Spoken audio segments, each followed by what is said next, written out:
Hello दोस्तों, राधे राधे। कैसे हो आप सभी लोग? आई होप आप सभी लोग बहुत ही ज़्यादा अच्छे होंगे। तो आज हम दुर्गा सप्तशती का चतुर्थ अध्याय शुरू करने वाले हैं। तो चलिए प्रारंभ करते हैं।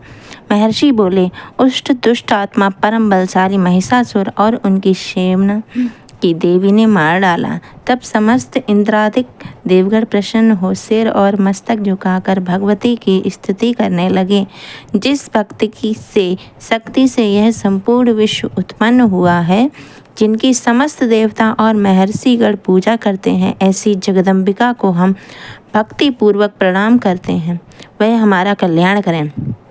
ब्रह्मा विष्णु शंकर भी जिसके अतुलनीय प्रभाव और शक्ति का वर्णन नहीं कर सकते, वह चंडिका देवी विश्व का पालन करें तथा अशुभ भय का विनाश करने के तैयार होवें।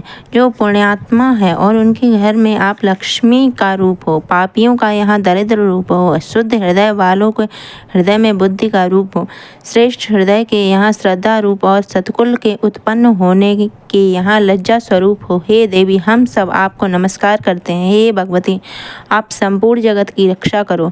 आपके इस अचिंतन रूप का असुरों के संहार करने वाली शक्ति का तथा असुर के युद्ध के साथ आपके अनेक प्रकार के चरित्रों का हम किस प्रकार भांति वर्णन करें।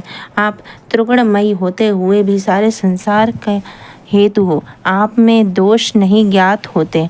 ब्रह्मा विष्णु और महादेव भी आपका पार नहीं कर सकते। आपका सबका आश्रय हो। यह संपूर्ण विश्व आप ही का अंश मात्र है। आप ही अव्यक्त तथा परम प्राकृत आदि शक्ति हो। हे देवी, परम समर्थ यज्ञों में मंत्र रूप आपका नाम उच्चारण ही हवि देवी के संपूर्ण देवता तृप्त हो जाते हैं। वह स्वाहा तुम आप ही हो। देवी, आपके द्वारा देवता ऋषि और पितृगण तृप्त होते हैं। इस कारण श्रद्धा रूप भी आप ही हो। हे भगवती, आप मुक्ति का हेतु अचिंत्य ब्रह्म स्वरूपिणी महाव्रता हो। हे देवी, आपका अभ्यास राग द्वेष रहित तत्ववेत्ता जितेंद्रिय तथा मोक्ष की इच्छा करने वाला मुनिजन करते हैं, इसीलिए आप सर्वोपरि हो। हे देवी, आप शब्द में तीनों वेदों का सुंदर मूर्ति ओंकार युक्त मनोहर पदों के पाठ युक्त ऋग यजु साम की आश्रय रूप वेद माता ऐश्वर्य से युक्त प्राणी मात्र की आजीविका तथा संसार का दुख दूर करने वाली हो।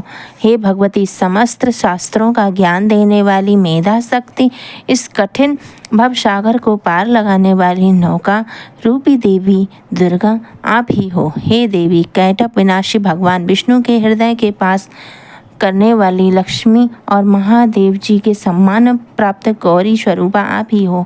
हे भगवती, पूर्ण चंद्रमा के तुल्य निर्मल तथा स्वर्ण के सदस्य कांतिमान मंद मंद मुस्काते हुए मुख को देखकर ही क्रोध से युक्त से महिषासुर ने आपके ऊपर प्रहार किया था, सो बड़े आश्चर्य की बात है। हे देवी, उदय होते हुए चंद्रमा का तुल्य आपकी छवि को क्रोध के कारण विकराल है उठी है। उस देख को महिषासुर ने प्राण नहीं छोड़े। यह भी विचित्र बात है, क्योंकि क्रोध युक्त यमराज को देखकर कौन कौन जीवित रह सकता है। हे देवी, आप प्रसन्न हो जाइए। आप संसार से कल्याण के लिए ही उत्पन्न हुई हैं। आपके क्रोध करने से सबका नाश होता है। यह बात अभी अनुभव में आई है कि आपने बहुत बड़ी सेना सहित महिषासुर का विनाश किया है। हे देवी, जिन पर आप प्रसन्न रहती हैं, संसार के उनके लिए ही सम्मान तथा यश सुलभ है। वे ही धर्मवीर हैं, धन्य हैं तथा स्त्री पुत्र दास आदि से संपन्न होते हैं। हे देवी, आपकी कृपा से पुण्यशील पुरुष सदैव धर्म कार्य करते हैं और मृत्यु के बाद उन्हें स्वर्ग प्राप्त होता है। इस कारण हे देवी, आप त्रैलोक्य में अभीष्ट मनोवांछित फल की दाता हो। हे दुर्गे देवी, दुखी मनुष्य के स्मरण करने पर आप उनका संपूर्ण भय दूर कर लेती हैं। स्वस्थ मनुष्य के स्मरण करने से उसका उत्तम बुद्धि देती हैं। दरिद्रता के दुख और भय को नष्ट करने वाला तुम्हारे अलावा और कौन है, जिसका चित्त दूसरों के उपकार करने के लिए दया से परिपूर्ण है। हे देवी, इन असुरों को मारने से संसार में सुख और या असुर नरक में रहने के निमित्त भले ही पाप करते हो, परंतु युद्ध में मरकर स्वर्ग लोक को प्राप्त इसलिए आप इनका वध करती हो। हे देवी, संपूर्ण दैत्य आपका देखने मात्र से ही भस्म हो जाते हैं, किंतु आपके शस्त्र से इसका संहार इसी कारण किया है कि पवित्र शस्त्र के प्रहार से असुरों को स्वर्ग मिलेगा। इस प्रकार शत्रुओं के लिए आपके कितने श्रेष्ठ विचार हैं। आपकी तलवार की उग्र प्रभा से ही त्रिशूल के नोक के चमक के उन राक्षसों की आंख फूट नहीं गई, इसीलिए कि किरण सहित चंद्रमा के सदस्य आपका शीतल मुख उन्होंने देख लिया था। हे देवी, आपका शील दुराचारियों के दुराचार को दूर करने वाला है और आपका समता नहीं है और आपका स्वरूप अविचत है। आपका वीर पराक्रम देवताओं के बल और पराक्रम के हरण करने वाले असुरों का नाश करने वाला है। हे देवी, इसी तरह से शत्रुओं पर आपकी हुई कृपा प्रत्यक्ष है। हे देवी, आपके पराक्रम की किसके साथ तुलना की जा सकती है। शत्रुओं को भयभीत करने वाला एक आपके समान सुंदर स्वरूप और कहाँ है। हृदय में दया परंतु युद्ध में कठोरता, यह बातें त्रैलोक में आप में ही तो केवल दिखाई पड़ती हैं। आपके युद्ध में शत्रुओं को मार दिया, तीनों लोकों की रक्षा कर उन असुरों को स्वर्ग तक पहुँचा दिया और उन्मत्त असुरों में हमें निर्भय कर दिया है। हम आपको नमस्कार करते हैं। हे देवी, त्रिशूल से हमारी रक्षा करो। हे अंबिके, इस खड़ग से हमारी रक्षा करो। घंटा की ध्वनि, धनुष की टंकार से हमारी रक्षा करो। चंडिके, पूरब, पश्चिम, उत्तर, दक्षिण, इन चारों दिशाओं से इस त्रिशूल को घुमाकर हम सबकी रक्षा करो। तीनों लोक में आप जो सुंदर और भयानक रूप विचरते रहते हैं, उन सब रूपों में हमारी और पृथ्वी की रक्षा करो। हे अंबिके, आपके इस कमलों के खड़ग, शूल, गदा आदि शोभित हैं। उन आपके कमलों को खड़ग, शूल शोभित हैं, उन सबसे हमारी रक्षा करो। ऋषि बोले, जब देवताओं में जगदम्बा श्री दुर्गा देवी की नंदन वन के सुंदर पुष्पों तथा गंध चंदन की पूजा से स्तुति की, चयन होकर भक्ति भाव से सुगंधित दीपों से पूजन किया, तो देवी ने प्रसन्न होकर देवताओं से कहा, हे देवताओं, तुम लोग मनोवांछित फल पाना चाहते हो तो अपना वरदान मांगो। देवता बोले, आपने सब कुछ कर दिया है, अब कुछ भी अवशिष्ट नहीं है। मातेश्वरी, आपने हमारे बैरी महिषासुर का नाश कर दिया है। इस पर भी आप यदि वरदान देना चाहती हैं तो हे भगवती, आपत्ति के समय जब हम आपका स्मरण करें तब आप दर्शन देकर हमारे दुखों को दूर करना। हे सुमुखी, जो कोई भी आपका स्मरण करे उसका धन, ऐश्वर्य, स्त्री, संतान आदि से भरपूर करना और हम सब पर सदैव प्रसन्न होकर रहना। ऋषि बोले, हे राजन, देवताओं ने समस्त जगत तथा स्वकल्याण के लिए इस तरह प्रसन्न कर लिया है तो भद्रकाली देवी ऐसा ही होगा। इस प्रकार कहकर अंतर्ध्यान हो गई। हे राजन, समस्त जगत का कल्याण करने वाली भगवती जिस प्रकार समस्त देवताओं के शरीर से उत्पन्न हुई थी, वह सब मैंने आपसे कह दिया है। फिर पार्वती जी के शरीर के जगत की रक्षा और देवताओं का कल्याण करने वाली देवी कैसे प्रकट हुई, वह सब कथा मैं तुम्हें कहता हूँ, जो इस प्रकार से हैं। आप ध्यानपूर्वक सुनिए। वो पंचम अध्याय में है, जो मैं आपको कल बताऊंगी। इति श्री मार्कंड पुराण के देवी महात्म्य के शक्रादि स्तुति नामक चौथा अध्याय समाप्त होता है। राधे राधे, जय माता दी। हेलो दोस्तों, राधे राधे। तो चलिए पंचम अध्याय शुरू होता है, दुर्गा सप्तशती का शुरू करते हैं। ऋषि बोले, पूर्व समय में शुंभ और निशुंभ नामक महिषासुर ने अपने बल के मदद से इंद्र के तीनों लोगों का राज्य और यज्ञ से भाग छीन लिए गए थे। वे दोनों सूर्य, चंद्रमा, कुबेर, धर्मराज और वरुण के अधिकारों को छीनकर स्वयं राज करने लगे। वायु और अग्नि को भी अधिकार छीनकर तथा देवताओं को हटाकर राज्य से अलग कर दिया। इस प्रकार देवतागण महिषासुरों के हारे हुए तथा स्वर्गलोक से पृथक किए गए अपराजिता देवी का स्मरण करने लगे और विचार किया कि भगवती ने हमें पहले वरदान दिया था कि मैं आपत्ति के समय स्मरण करने पर तुम्हारा संपूर्ण संकटों का नाश कर दूंगी। ऐसी विचार करके समस्त इंद्रादिक देवता हिमालय पर्वत पर जाकर विष्णु माया देवी की स्तुति करने लगे। देवता बोले, देवी महादेवी, शिवा, प्रकृति, भद्रा के लिए हम सब निरंतर नमस्कार हैं। रौद्रा, रुद्र स्वरूपा, नित्या, गौरी, धात्री, ज्योत्सनामयी, चंद्र रूपिणी, सुख स्वरूपा भगवती को हम निरंतर नमस्कार करते हैं। कल्याणी, बुद्धि और सिद्धि रूप देवी को हम नमस्कार करते हैं। नेत्रवती देवी को हम नमस्कार करते हैं। राजगृहों की लक्ष्मी रूप और सर्वाणी देवी के लिए बारंबार नमस्कार है। दुर्गपारा सारा सर्व कारणें ख्याति और धूम्र स्वरूपा को निरंतर नमस्कार है। अत्यंत सौम्य तथा रुद्र रूप देवी को हम नमस्कार करते हैं। जग प्रतिष्ठा तथा कृति स्वरूपा देवी को हम बार बार नमस्कार करते हैं। समस्त जीव मात्र में विष्णु माया नाम से देवी कही जाती हैं। उनको नमस्कार है, उनको नमस्कार है, उनके लिए बार बार नमस्कार है। जो देवी समस्त जीव मात्र में चेतना नाम से कही जाती हैं, उनके लिए नमस्कार है, उनको भी नमस्कार है, उनका बार बार नमस्कार है। जो देवी समस्त जीव मात्र में बुद्धि एवं उनकी शुद्धि को भी बार बार नमस्कार है। जो देवी समस्त जीव मात्र में बुद्धि रूप में स्थित हैं, उनको नमस्कार है, उनको नमस्कार है, उनको बार बार नमस्कार है। जो देवी समस्त जीव मात्र में निद्रा रूप में वास करती हैं, उनको नमस्कार है, उनको नमस्कार है, उनको बार बार नमस्कार है। जो देवी समस्त जीव मात्र में शुद्धा रूप में वास करती हैं, उनको नमस्कार है, उनको नमस्कार है, उनको बार बार नमस्कार है, उनको बार बार नमस्कार है। जो देवी समस्त जीव मात्र में हैं और जो रूप धारण करते हुए हैं, उन्हें नमस्कार है, उनको बार बार नमस्कार है। जो देवी समस्त जीव मात्र में शक्ति रूप में स्थित है, उनको नमस्कार है, उनको नमस्कार है, उनको बार बार नमस्कार है। जो देवी समस्त जीव मात्र में त्रष्टा रूप में स्थित है, उनको नमस्कार है, उनको नमस्कार है, उनको बार बार नमस्कार है। जो देवी समस्त प्राणियों में शांति रूप में स्थित है, उनको नमस्कार है, नमस्कार है, उनको बार बार नमस्कार है।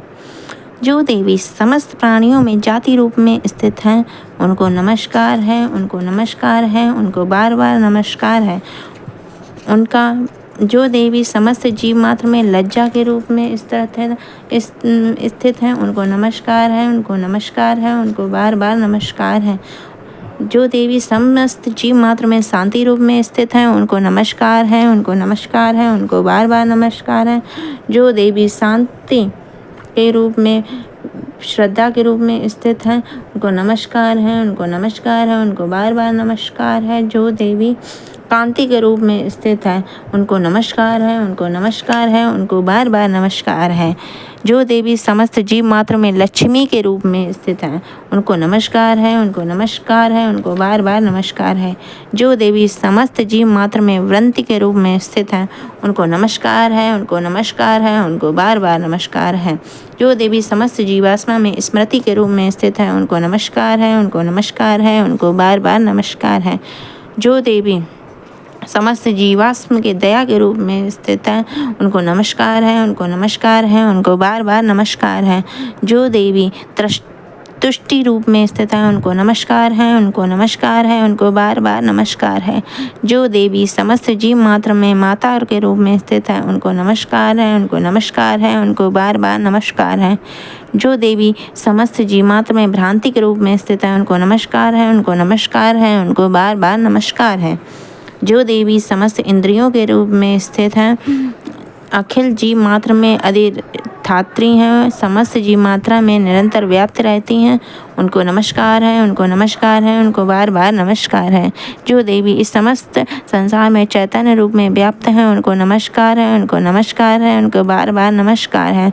पूर्व समय में अपने अभीष्ट फल प्राप्ति के लिए देवताओं की जिनकी स्तुति की थी तथा देवराज इंद्र ने बहुत दिन तक जिनका पूजन किया था, वो संपूर्ण मंगल का कारण है। वह ईश्वरीय हम सबकी आपत्तियों को दूर कर कल्याण करें। प्रचंड दैत्य के कष्ट पाकर इन समय सभी देवता शरण में उनको नमस्कार है और शांति सहित विनय पूर्वक ध्यान करते हैं। ईश्वरी तत्क्षण हमारे संकट को दूर करें। ऋषि बोले, राजन, इस प्रकार देवगणों की प्रार्थना करते समय श्री पार्वती जी वहाँ गंगा जल के रूप में स्नान करने के लिए आई थीं। तदंतर ही पार्वती जी के अंश के शिवा प्रकट होकर कहने लगे, हे समस्त देवता, स्वर्ग के शुंभ में निकालने के और निशुंभ में संग्राम में हारने से मेरी प्रार्थना कर रहे हैं। पार्वती के शरीर से उत्पन्न हुई अंबिका समस्त लोकों में कौशिकी नामक से प्रसिद्ध हुई है। कौशिकी के उत्पन्न होने के पश्चात पार्वती का शरीर श्यामवर्णिका हो गया है, तभी से उनका नाम हिमालय पर रहने वाली कालिका हो गया था। तदंतर परम मनोहर रूप वाली अंबिका देवी को शुंभ और निशुंभ के दूत चंड और मुंड के रूप में देखा गया है। फिर उन्होंने भय जाकर शुंभ से कहा, महाराज, कोई परम स्वरूपवान स्त्री हिमालय पर्वत को प्रकाशित कर रही है। हे असुरेश्वर, ऐसे सुंदर स्त्री को कहीं किसी को देखने में नहीं आई है, इसीलिए आप मालूम करें कि वह स्त्री कौन है, किसकी है, तथा उसे ग्रहण कर ले। वह रत्न स्वरूपा स्त्री आपकी कांति को संपूर्ण दिशाओं को प्रकाशित कर रही है और इसे अवश्य देखें। हे असुरेश्वर, त्रैलोक्य में जितने रत्न, मणि, हाथी, घोड़े आदि हैं, वे समस्त आपको यहाँ सुशोभित हैं। हाथियों में श्रेष्ठ ऐरावत हाथी, उच्चश्रवा नामक घोड़ा और परिजात का वृक्ष से समस्त आपके इंद्र से ने छीन लिया ही है। हंस युक्त रत्न जड़ित ब्रह्मा जी का अद्भुत विमान भी आपके पास है। यह महापंद नामक निधि आप कुबेर से जो लाए हैं। समुद्र ने आपकी क्लंजनीय नामक की माला प्रदान की है और वरुण का कंचन भी वर्षा करने वाला छत्र और प्रजापति का उत्तम रत्न भी आपके यहाँ ही है। हे दैत्यराज, यमराज ने अपनी उत्क्रांतिका शक्ति छीन ली है और तुम्हारे भाई निशुंभ ने वरुण के पास छीनकर अपने पास रख लिया है। समुद्र से निकले हुए सब प्रकार के रत्न से निशुंभ ने भी ले लिया है। अग्निदेव ने न भस्म होने वाले ऐसे 2 वस्त्र भी अग्निदेव ने अपने दिए हैं। दैत्यराज, अपने इस तरह सभी रत्नों को एकत्रित कर लिया है और फिर आप स्त्रियों में रत्न रूप कल्याण करने वाली उस स्त्री को क्यों नहीं लाते? ऋषि बोले, शुंभ ने चंड मुंड की ऐसी बातें सुनकर असुर सुग्रीव को दूत बनाकर देवी के पास भेजा और उसे समझाकर कहा कि मेरी आज्ञा से उससे इस तरह कहना और ऐसा कार्य करने की वह शांतिपूर्वक राजी खुशी से मेरे पास चली आए। वहाँ अति रमणीक पर्वत पर विराजमान देवी को सुग्रीव असुर ने जाकर बड़ी नम्रतापूर्वक मधुर वाणी से बोला, हे देवी, असुर राज शुंभ तीनों लोक के स्वामी, उन्होंने तुम्हें दूत के अपने समीप भेजा है। उनकी आज्ञा का उल्लंघन देवगण भी नहीं करते हैं। उन्होंने तो कुछ कहा है और आप सुनिए। समस्त तीनों लोक में वे सब देवता मेरे अधीन हैं और संपूर्ण यज्ञ के भागों में मैं पृथक पृथक संग्रहण करता हूँ। तीनों लोकों के उत्तम रत्न हमारे पास हैं और इंद्र का वाहन ऐरावत हाथी ने भी हमसे छीन लिया है। समुद्र मंथन में उत्पन्न उच्चश्रवा नामक घोड़े भी देवताओं के विनय पूर्वक मुझे भेंट कर दिया है। हे शोभने, इसके अलावा अन्य में जो भी रत्न देवता, हे देवी, हम तुम्हारे संसार भर की स्त्रियों में रत्न समझते हैं, क्योंकि रत्नों को भोगने वाले में केवल हम ही हैं। हे चंचल नेत्र वाली, तुम मेरी महापरिक्रमी मेरे भाई निशुंभ की सेवा में आ जाओ, क्योंकि तुम रत्न स्वरूपा हो। हमको ग्रहण करने से अतुल ऐश्वर्य मिलेगा। ऐसा अपनी बुद्धि के विचार कर हमारी पत्नी हो जाओ। ऋषि बोले, दूत की इस प्रकार बातें सुनकर संसार के धारण करने वाली भक्ति भद्रा गंभीर भाव से मुस्कुराती हुई कहने लगी। देवी बोली, हे दूत, तूने इस समय जो भी कुछ कहा है वह सत्य है, इसमें कुछ भी असत्य नहीं है। शुंभ तीनों लोक का राजा है और निशुंभ भी उसी प्रकार समान पराक्रमी है, परंतु इस विषय में मेरी प्रतिज्ञा है, उसे मैं किस तरह झूठा करूं? मैंने जो प्रतिज्ञा की है मैं उसे सुन। जो मेरे संग्राम में जीतकर मेरे अभिमान को चूर कर देगा तथा मेरे समान बलवान होगा, मेरा पति वही होगा। इसीलिए शुंभ अथवा निशुंभ महाअसुर यहाँ आए हैं, मुझे जीत लें और तत्काल ही मेरे साथ विवाह कर लें। दूत बोला, हे देवी, तुम में बड़ा अभिमान है, मेरे सामने इस प्रकार की बातें मत कहें। तीनों लोग में ऐसा कोई पुरुष है जो शुंभ और निशुंभ के सामने खड़ा हो सके? अन्य असुरों के समान समस्त देवता युद्ध में नहीं ठहरते हैं, तुम अकेली किस तरह उसके सामने युद्ध में ठहर सकोगी? इंद्रादिक सभी देवता जिन शुंभ निशुंभ के आगे नहीं ठहर सके, तुम स्त्री होकर उसका सामना किस बात कर सकोगी? अतः तुम मेरे कथनानुसार उसके पास मेरे साथ चलो, अन्यथा केश पकड़कर घसीटते हुए उसके पास ले चलना पड़ेगा। देवी बोली, तूने जो कुछ कहा वह बिल्कुल ठीक है। शुंभ और निशुंभ दोनों ही अधिक बलवान हैं, परंतु विवश होकर, क्योंकि मैं बिना विचारे प्रतिज्ञा कर चुकी हूँ, सो इस कारण तू जा और असुरराज शुंभ से मैंने जो भी कहा वो तू उन्हें समझा कर कहना, वह जो उचित समझे करें।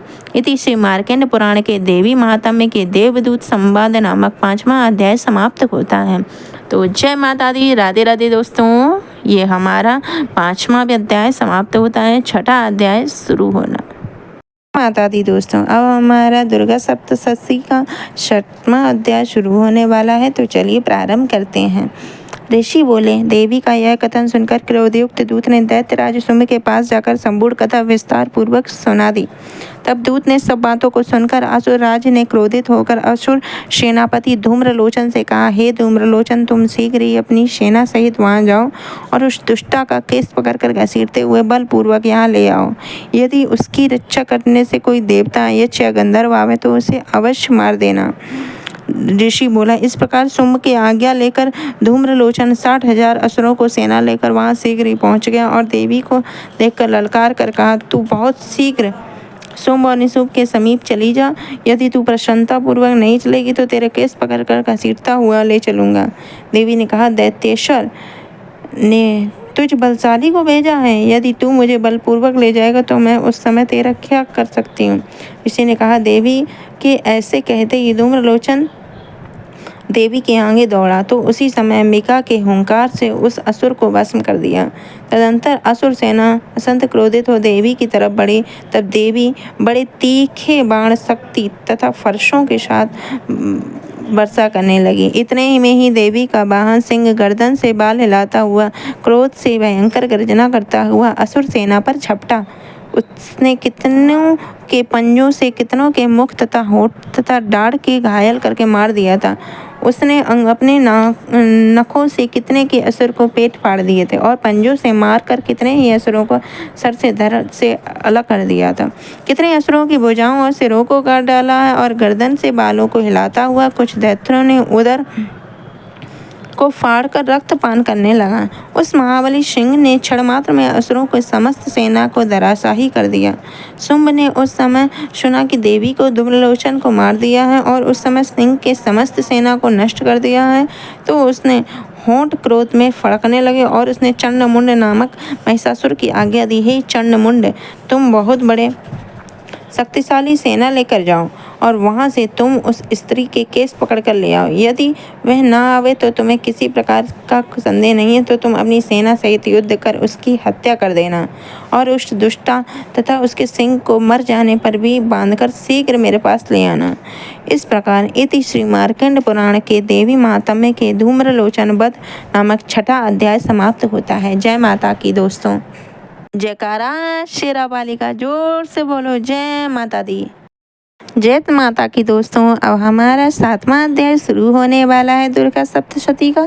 तो चलिए बातों को लंबा ना करते हुए 7वां अध्याय शुरू करते हैं। ऋषि बोले, तदंतर शुंभ की आज्ञानुसार चंड और मुंड चतुरंगणी सेना तथा संपूर्ण हथियारों के सुसज्जित होकर चल दिए और हिमालय पर्वत पर पहुंचकर उन्होंने सिंह पर स्थित देवी को मंद मंद मुस्कुराते हुए देखा।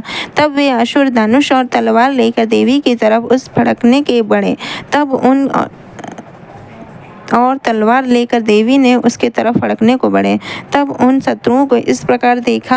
अंबिका ने क्रोध किया तो भगवती का मुंह श्याम रंग का हो गया और जिसकी टेढ़ी भौहें तथा माथे की सुगड़न के तत्क्षण ही उसमें से तलवार और पास लिए चीते के धर्म के साड़ी तथा नर मुंडों की माला पहने हुए विचित्र खड़ग धारण किए हुए भयानक शुष्क शरीर, हड्डियों का ढांचा व अति लंबे शरीर वाले जीव की मुख के बाहर लपलपाते हुए भयंकर लाल लाल आंखें जो भीतर में घुसी हुई थी, ऐसी भयंकर विकराल मुखी काली प्रकट हुई। उनके भयंकर शब्द से सभी दिशाएं गूंज उठी।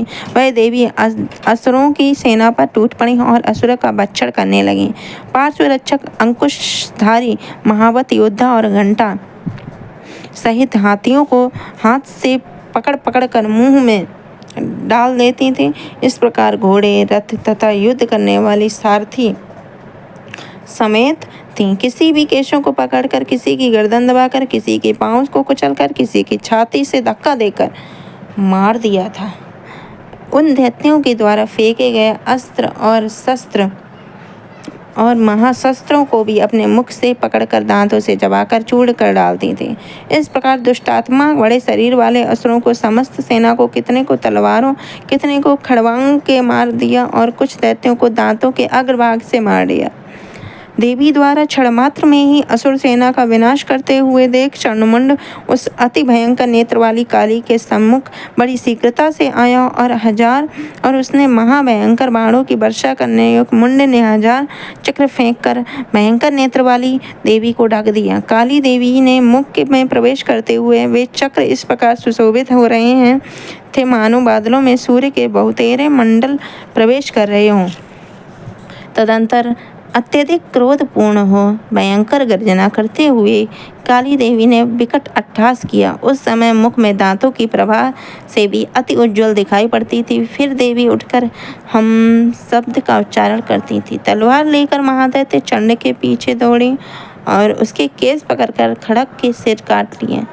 चंड को मरा हुआ देखकर मुंड की देवी की तरफ दौड़ा तो क्रोध युक्त देवी उस तलवार को मारकर धरती पर डाल दिया। चंड और मुंड को मरा हुआ देखकर शेष बची हुई सेना वहां से भाग निकली। तत्पश्चात चंड और मुंड के शरीर को लेकर काली माता के चंडिका देवी के समीप गई और विकट अट्टहास करने लगी। बोली, महापशु असुर चंड मुंड को संग्राम में मैंने मार दिया है। अब आप इस युद्ध यज्ञ में शुंभ और निशुंभ को स्वयं मारना। ऋषि बोले। चंड मुंड दोनों के सिरों में लाती हुई देख काली देवी ने कल्याणकारी देवी मधुर शब्दों में बोले, हे देवी, तुम चंड और मुंड दोनों महासुरों को मार कर मेरे समीप ले आओ। इस प्रकार आप संहार में चामुंडा देवी के नाम से विख्यात हो जाओगी। इति श्री मार्कंड पुराण के देवी महात्म्य के चंड मुंड वध नामक 7वां अध्याय समाप्त होता है। तो जोर से बोलो जयकारा शेरावाली का। जय माता दी।